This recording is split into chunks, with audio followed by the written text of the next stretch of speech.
আপনি কি জানেন মদিনার রওজা শরীফের নিচে এমন একটি গোপন দেয়াল আছে যা লোহা বা পাথর দিয়ে নয়, বরং হাজার হাজার মন গলিত সীসা দিয়ে তৈরি।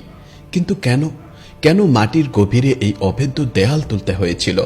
এর পেছনে লুকিয়ে আছে ৮৫০ বছর আগের এক ভয়ঙ্কর রাত, যখন ইউরোপের খ্রিস্টানরা ষড়যন্ত্র করেছিল আমাদের প্রিয় নবী সাল্লাল্লাহু আলাইহি ওয়াসাল্লামের দেহ মোবারক চুরি করে নিয়ে যাওয়ার।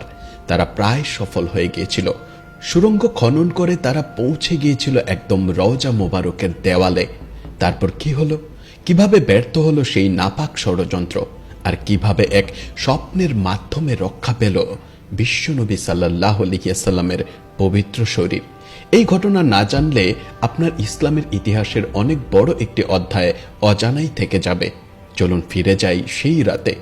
ইতিহাসের এই অজানা সত্য জানার আগে নবীর প্রতি ভালোবাসা ও সমর্থনে একটি লাইক রেখে পাশে থাকুন। মদিনা মুনাওয়ারার রাত, চারদিক নিস্তব্ধ।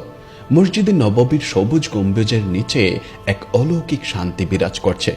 রওজায়ে রাসূল পাক সাল্লাল্লাহু আলাইহি ওয়াসাল্লামের পাশে মুসলমানরা নিশ্চিন্তে ঘুমিয়ে আছে। তারা জানে না যে তাদের পায়ের নিচের মাটিতে কি ভয়াবহ কাণ্ড ঘটে যাচ্ছে। তারা জানে না যে মসজিদে নববীর একদম কাছেই একটি ছোট্ট ভাড়া বাড়িতে বাস করছে দুজন মানুষ।